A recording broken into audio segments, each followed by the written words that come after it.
Wheel chair पर बिठाएं। माननीय महोदया, व्हील चेयर का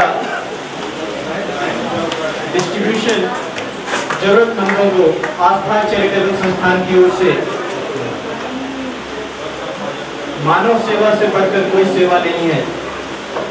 इस उक्ति को चरितार्थ करते हुए डॉक्टर उमा शंकर सिन्हा और उनकी बच्चा है डब्लू, मैं डब्लू के गार्जियन या उनके साथ जो सहयोगी हैं उनसे आग्रह करूंगा, कृपया जोरदार तालियों से डॉक्टर उमा शंकर सिन्हा का प्रोत्साहन कीजिए, उत्साहवर्धन कीजिए, ताकि वो इस तरह की सेवा भावना को और आगे ले जा सके और उनकी सेवा भावना को देखकर और लोग भी प्रेरणा पा सके। अगले कार्यक्रम की ओर मैं माननीय महोदया जी से आग्रह करूंगा, मैडम इस तरह के बच्चों को समाज के मुख्य धारा से जोड़ने का कार्य करता है और उसमें इन्वॉल्व सभी हम जो भी हैं सर आपकी वजह से हैं। जितने भी हम आज उस कार्य को छोड़ के इस कार्यक्रम में प्रस्तुति के लिए आए हैं में पुनर्वास के लिए बहुत मोतिहारी से डॉक्टर अमरेश महर्षि, डॉक्टर अजीत कुमार पटना, डॉक्टर अजीत क्षेत्र में मिसेस मधुरिमा रानी Sitamarhi, doctor Prashant Bhushan Patna, doctor Prashant Bhushan, doctor Alok Kumar Muzaffarpur, doctor Alok Kumar Muzaffar Kumar Jha, next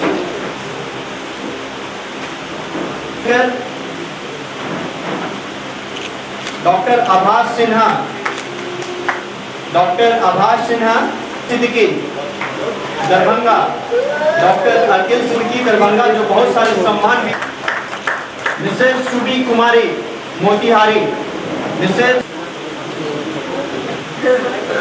doctor प्रेरणा आनंद मुजफ्फरपुर बिहार नेतृत्व में यह कार्य हो रहा है।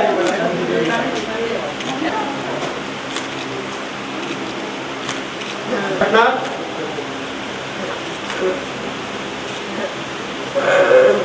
Doctor Niranjan Patna, Mrityunjay Nagar medical college Gaya, physiotherapist Patna से, doctor Shashi Anand Singh Patna, doctor Piyush Kumar Muzaffarpur,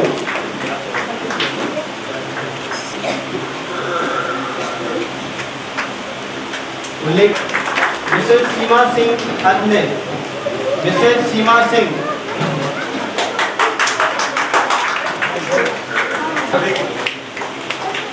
doctor Pankaj Kumar Nalanda medical college hospital Patna, doctor Naseer स्वास्थ्य विभाग बिहार सरकार, बनी नारायण सीतामढ़ी बिहार शिक्षा परियोजना में उल्लेखनीय कार्य करते हुए श्री नारायण, मैडम डेजी उपस्थित हैं पटना, डॉक्टर सुजीत कुमार पटना,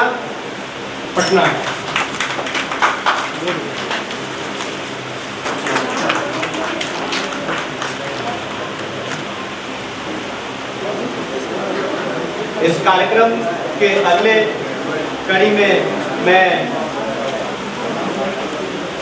पूर्ण निवेदन एवं सादर पूर्वक आमंत्रित करना चाहूंगा हमारी मुख्य अतिथि, हमारी माननीय मंत्री महोदया परिवार कल्याण विभाग सामाजिक कल्याण विभाग से कि आप आए और इस कार्यक्रम भारत सरकार द्वारा आयोजित बढ़ते कदम उपस्थित डॉक्टर उमा शंकर करके मुझे इन्विटेशन से ऐसे कार्यक्रम में जब मुझे समय रहता है तो मैं निश्चित रूप से आने के लिए सोचती हूँ। यहाँ दिव्यांग के बारे में कोई नहीं जानता है कि कब किस घर में दिव्यांग पैदा लगेगा या स्वस्थ जन्म लेने के बाद भी आगे चल कर के दिव्यांग हो जाते हैं।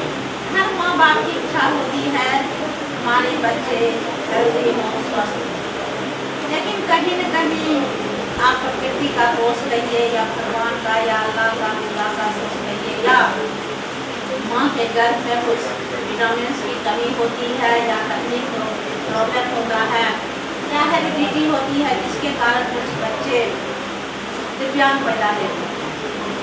इसमें माँ बाप का कोई दोष नहीं है। अभी कहे माँ बाप के लिए भी विकार हो जाता है सही मायने में। देखिए माँ तो एक ऐसी चीज है जिसको अपना जन्म दिया हुआ बच्चा कभी खाता है, लेकिन उसकी मजबूरी होती है, चाहे आर्थिक मजबूरी हो, शारीरिक मजबूरी जो हो, आर्थिक कमी होगी तो सही बात है कि हेल्दी बच्चे 2-3 साल में 2 साल में अपने पैरों पर खड़ा हो जाते हैं, चलने बुलने लगते हैं, माँ का लाभ कर जाता है। लेकिन जो दिव्यांग बच्चे होते हैं उसके लिए माँ को सतत प्रयास करते रहना पड़ता है। सरकार की ओर से, समाज की ओर से ऐसे बच्चों को, ऐसे पुरुषों को, ऐसे महिलाओं को, ऐसे युवक युवतियों को सहयोग करना चाहिए। और हमारी सरकार भी हर तरफ से ऐसे सोसाइटी को या ऐसे जहाँ स्कूल हैं, कॉलेज, इस टाइप के जो भी बच्चे हैं या उनका जो सोसाइटी है या उनका जो स्कूल है उसके सहयोग का काम करते रहती है। मैं जब से इस विभाग की मंत्री बनी तो निश्चित रूप से ऐसे सोसाइटी के लोग भी मेरे पास आने लगे और हर संभव मेरा प्रयास रहता है कि दिव्यांग बच्चे या दिव्यांग पुरुष महिला को उचित सरकार के तरफ से, विभाग की तरफ से सहयोग मिलते रहे जिससे कि वो भी अपने पैरों पर खड़ा हो सके। हमारे बच्चों का एक अंग डैमेज हो सकता है, होता है, लेकिन कहीं न कहीं उसके बदले में दूसरा अंग होता है और ज़्यादा मजबूती से काम करता है। और इच्छा तो हर बच्चों में होता है, हम पैर से लाचार हैं, हाथ से लाचार हैं, लेकिन मन से लाचार नहीं है। मन तो जनरल बच्चों के, जनरल आदमी के तरफ काम करने का सोचता है। कुछ हमारे ऐसे बदनसीब बच्चे हैं जो मन से लाचार है, जैसे अभी सामने में मनीष बैठा हुआ है, ये बच्चा मन से लाचार है, लेकिन फिर भी माँ बाप या परिवार के लोग या समाज के लोग इसको सहयोग कर रहे हैं जिससे अभी तक ये था। तो निश्चित रूप से हमारी विभाग भी और हमारा सरकार भी ऐसे सोसाइटी के लिए काम कर रही है। और आप देखते हैं कि जिसका रजिस्ट्रेशन है हम लोग भेजते हैं केंद्र सरकार को भी और वहाँ से कहीं न कहीं ऐड मिलते रहता है। अभी डॉक्टर साहब कह रहे थे कि बहुत जब कोई प्रतियोगी भाग नहीं लिया इस क्षेत्र में तो हमने बिहार में काम करना शुरू किया। मैं धन्यवाद देती हूँ उनको और उनके सोच को और साथ उनके पत्नी को, इन्होंने इनको इस तरह से सहयोग कर रही है। क्योंकि आजकल तक प्राय पत्नी कहती है कौन लफड़ा में आप लोग पढ़ते हैं, हम लोग अपना क्लिनिक खोलें, कमावे खावे, अपना जीवन बसर गुजर करें। ऐसा ही सोच प्राय महिलाओं का भी हो गया है, लेकिन इनके सोच को मैं धन्यवाद देती हूँ कि इस दिशा में ये काम कर रहे हैं। और हर आदमी अपना अलग अलग गुण लेकर के पैदा लेता है धरती पर और शायद डॉक्टर साहब भी अपने चिकित्सा पेशा के साथ साथ ये गुण लेकर के पैदा हुए। इन्होंने इस क्षेत्र को अपना कार्य क्षेत्र समझा, परखा और इस क्षेत्र में ये काम कर रहे हैं। जहाँ तक सरकार की सवाल है, सरकार विभिन्न स्तर पर दिव्यांगों के लिए काम कर रही है। प्रमाणीकरण का काम हो या जैसे व्हीलचेयर अभी आप लोग दिए हैं, इस तरह का स्टिक हो, जो भी जरूरत हो, सुनने वाला श्रवण यंत्र हो, हर तरह का यंत्र सरकार मुहैया कर रही है। और उसमें सरकारी काम है तो रजिस्टर रहते हैं, फाइल पर बढ़ते हैं, हर चीज़ है, डीएम के यहाँ जाना पड़ता है, लेकिन वह सरकारी काम है तो तंत्र से तो होगा ही। हाँ, हम लोगों की जवाबदेही बनती है कि जहाँ यह खामियाँ हैं, जहाँ अवरोध पैदा होता है, उस रास्ते को सुगम बनाना। क्योंकि सरकारी चीज़ है तो ये तो एक रजिस्टर से ही, एक फाइल से ही, एक नियम से ही आगे बढ़ेगी और जरूरतमंद तक जाएगी। अभी हाल फिलहाल में हमारी सरकार ने हर अनुमंडल में बुनियाद केंद्र और एक मोबाइल थेरेपी वाहन का हम लोग उद्घाटन किए हैं। उसका विशेषता है कि अभी तो जिला वार जा रही है फेज वाइज, उसके बाद वह अनुमंडल वाइज जाएगी। अब उसका विशेषता है कि वह पूरे जिला में घूमते रहेगी, लोगों को पता रहेगा कि अमुक दिन अमुक प्रखंड में ये गाड़ी जाएगी और वहाँ उस गाड़ी में फिजियोथेरेपी कराने का हर यंत्र है, सेकने का, किसी को चोट लग गया, किसी का हाथ का एक्सरसाइज कराना है, पैर का एक्सरसाइज कराना है, उसके लिए वहाँ विशेषज्ञ हैं और वहाँ यंत्र है जिससे कि उसको रिलीफ मिलेगा। और बुनियाद केंद्र हर अनुमंडल में इसलिए खोला गया कि आप लोग चर्चा कर रहे थे कि जिला में ऐसा होना चाहिए।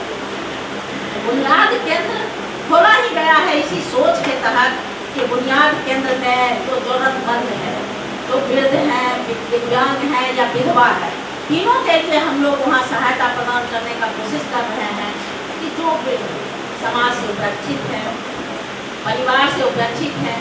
आजकल देखा जा रहा है कि आधुनिक बच्चे पढ़ लिख करके बाहर कर रहे हैं, माँ बाप के पास रहते नहीं हैं, पैसा रखते हुए, संपत्ति रखते हुए उसको कोई देखने वाला नहीं है, या जो गरीब घर के वृद्ध हैं उनके भी बच्चे खाने कमाने के लिए बाहर चला जाता है, पंजाब, हरियाणा, बंगलौर तक चला जाता है।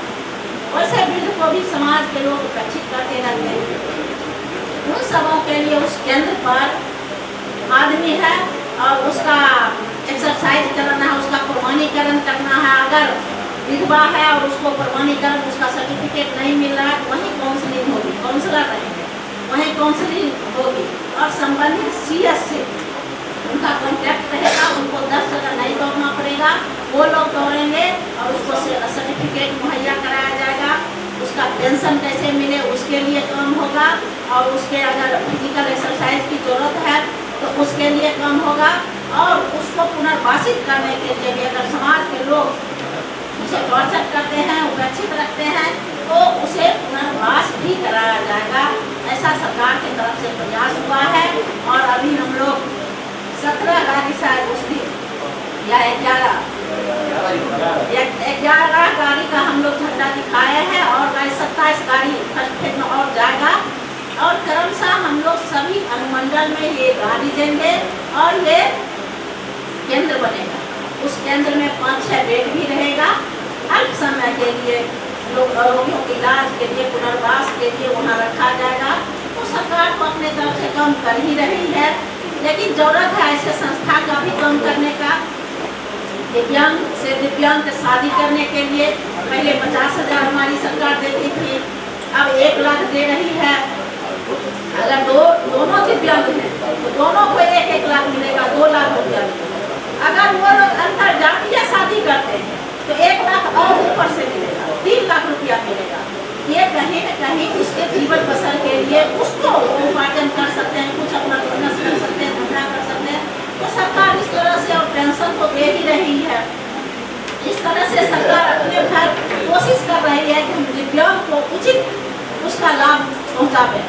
दिव्यांगजनों की जरूरत के प्रति संवेदनशील होते हुए समाज कल्याण विभाग के द्वारा शीघ्र ही उनके विकास, कल्याण, संरक्षण एवं पुनर्वास के लिए शीघ्र ही एक अलग निदेशालय बनाने जा रही है, जो उसके सशक्तिकरण के लिए और वो जो निदेशालय है उसका समुचित काम उसी निदेशालय के द्वारा होगा, वहीं एक जगह सब कुछ होगा। ऐसा सरकार विचार रख रही है।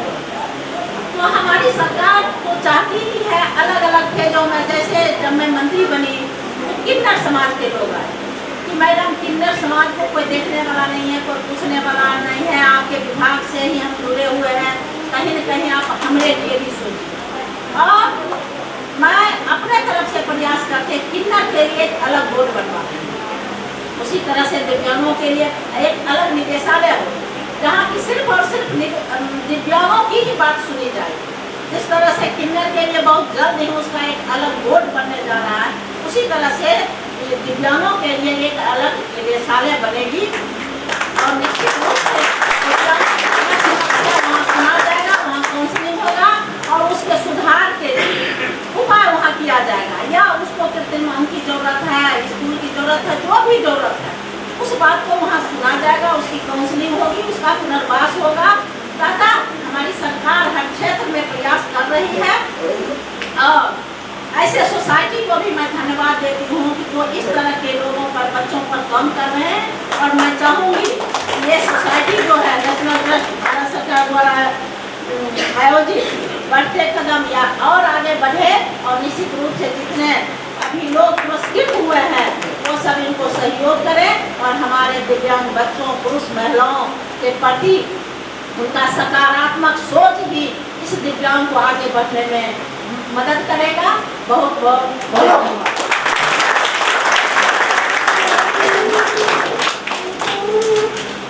करेगा। पुरस्कृत कुछ विशेषज्ञ जो उपस्थित नहीं हो पाए आज किसी भी कारणवश, उनका मैं एक बार फिर से नाम लेना चाहूँगा, जिसमें doctor Vinay Pandey IGIMS Patna, Mister Sanjay Kumar Sinha BDO Sitamarhi, doctor Pranav Kumar Bhagalpur एवं डॉक्टर विवेक कुमार विक्रम पटना। ये कुछ चिकित्सक हैं जो आज किसी कारणवश उपस्थित नहीं रह पाए हैं, इनका भी सम्मान था। आग्रह करूंगा कि आए हुए सभी अतिथियों का इस सभागार में उपस्थित सभी माननीय चिकित्सकगणों का धन्यवाद ज्ञापन एवं आभार व्यक्त करें।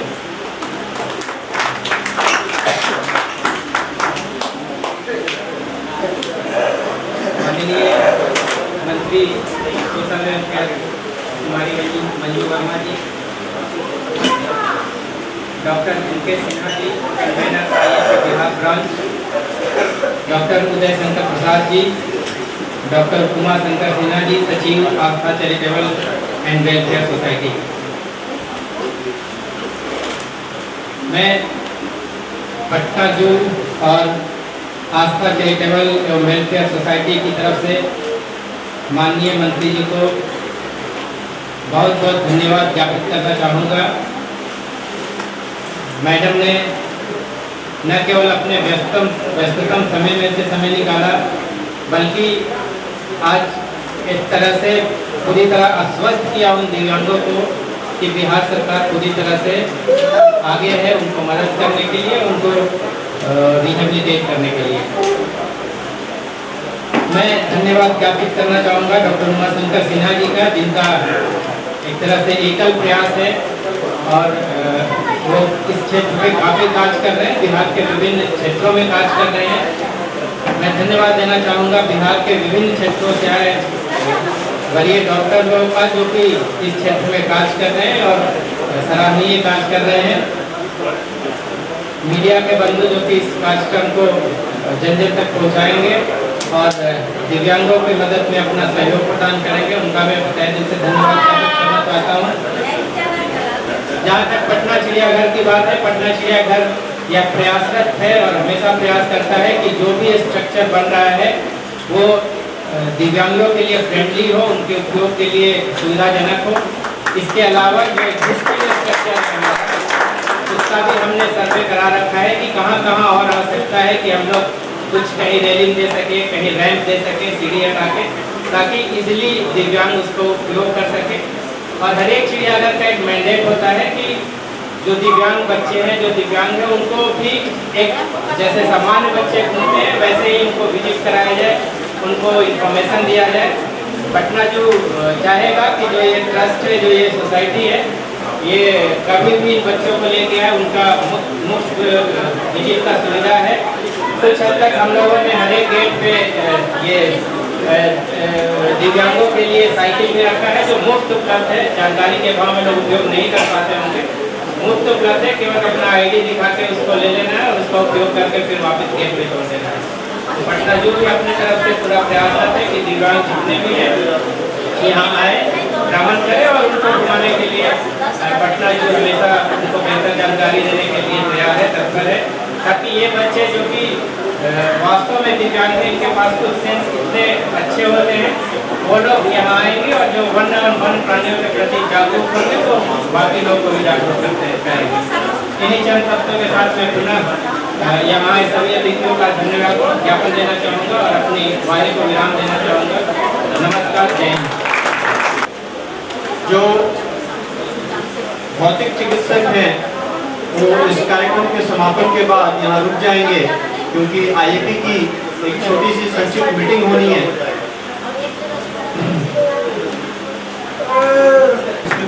प्रदान करते हुए आरोग्य फाउंडेशन का माननीय मंत्री महोदय जी को।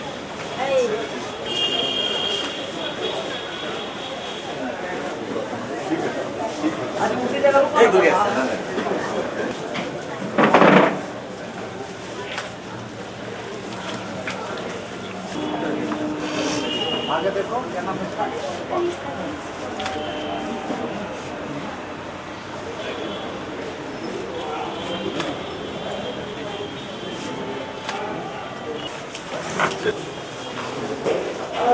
मैडम इस तरह के प्रयास को प्रोत्साहित करने के लिए जब आई हैं तो जो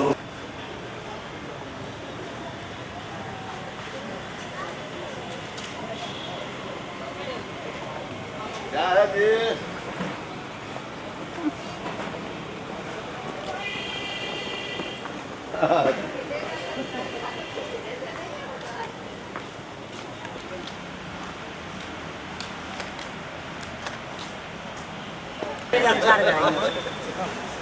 सीतामढ़ी डीएम जी बहुत क्या ये रख लो मोबाइल आपने तो